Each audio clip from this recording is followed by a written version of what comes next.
سلام بر شما. سلام علیکم برادر عزیز، خوب هستین؟ صحتمند و عافیت داشته باشین. بخیر و سلامت باشین. در نخست میشه که خود بر بیننده های ما معرفی بکنید. اسم من محمد حسن است، یک تن از دکاندار رخت مردانه هستیم. تکه مردانه. حسن جان چقدر وقت میشه که مصروف رخت فروشی هستین؟ ما سن 10 سالگی دیگه تقریبا 17 سال است که تجربه کاری داریم در این باره دیگه. خب میشه که در رابطه با این تکه هایتان بگوین که تکه هایتان از کجایی است و از کجا در کشور ما افغانستان وارد میکنیم؟ تکه عموما 90% تکه چینایی است. تجارای مختلف میاره در افغانستان وارد میکنه، بسیار با کیفیت خوب، جنسیت خوب و با نازل ترین قیمت دیگه. نظر به اقتصاد کشور وارد میکنه، کیفیتش منتها خوبش است. راضی است مشتری ها. مشتریایتان راضی باشه دیگه، کل گپ حل است. الحمدلله کل گپ حل است. با ما این جنسیت ها بسیار جنس خوبش است. انواع رنگ ها داره، جنسیتش، کیفیتش. در هر فصل دیگه تکای فصل میارین؟ بله تکای نخی میاریم. با ما یک تخفیف قائل شدیم به خاطر عید قربان. نه بعد مشتری های ما که عموما مشتری اگه خواست ما دکان خود مکمل در تخفیف قائل شدیم. 110 افغانی است. 110 هر نوع تکه که دست بونه خوش کنه 110 افغانی.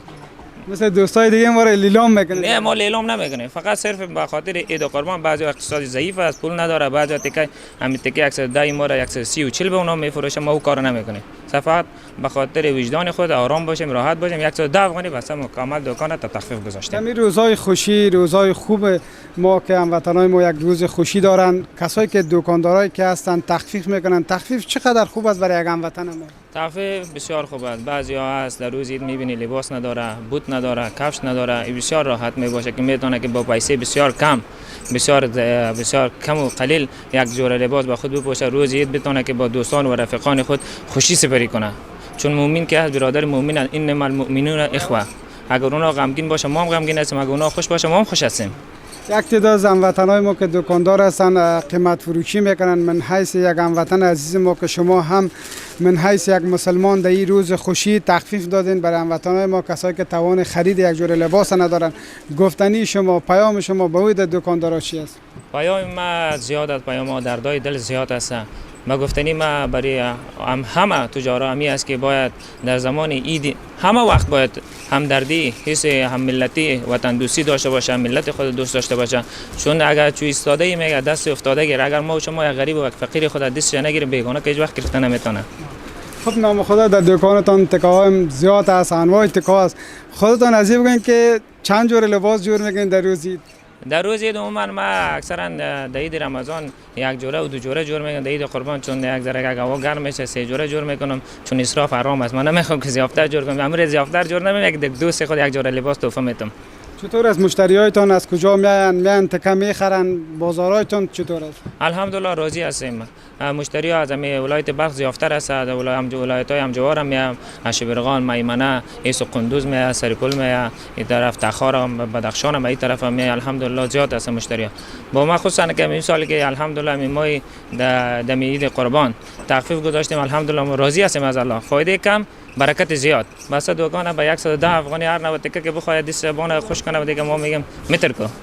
بازارایتان کدام روزها بیشتر می باشه؟ در عید رمضان، در سال نو، در عید قربان کدام وقت بیشتر بازارایتان خوبتر؟ بازارها بیشتر دیگر روزها که هم عید رمضان الحمدلله عید پرفیض و برکت است، هم به ماه رمضان است، هم عید دیرتر می دو عید فاصله زیاد است عید رمضان نسبت دیگر. با این سال خوشبختانه عید هم سال نو عید رمضان یک جای آمد، الحمدلله بازارها بسیار خوش بودیم. در این دکانتان چند نفر مصروف کار هستین؟ در این دکان الحمدلله 5 نفر هستیم مصروف کار هستیم، 4 نفری ما فعلا حضور داریم. یارا برشان ماش تعیین کردین، ماش برشان میدین؟ این کلگی نا برادر است الحمدلله یک جای. بله الحمدلله راضی هستیم کلگی ما.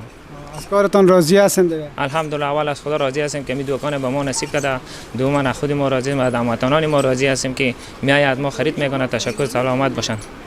چی پیام گفتنی داره برای هموطنای عزیز ما؟ گفتنی داشته باشین، ما که ملی در خدمت. تشکر، سلامت باشین. شما مشکلات مردم و زندگی مردم با تصویر میکشونید، با صفحات اجتماعی و یا در صفحه تلویزیون ملی بخش میکشونید که مردم از تجارای ما، از غریبای ما و فقیرای ما آگاهی حاصل میکنه از زندگیشان.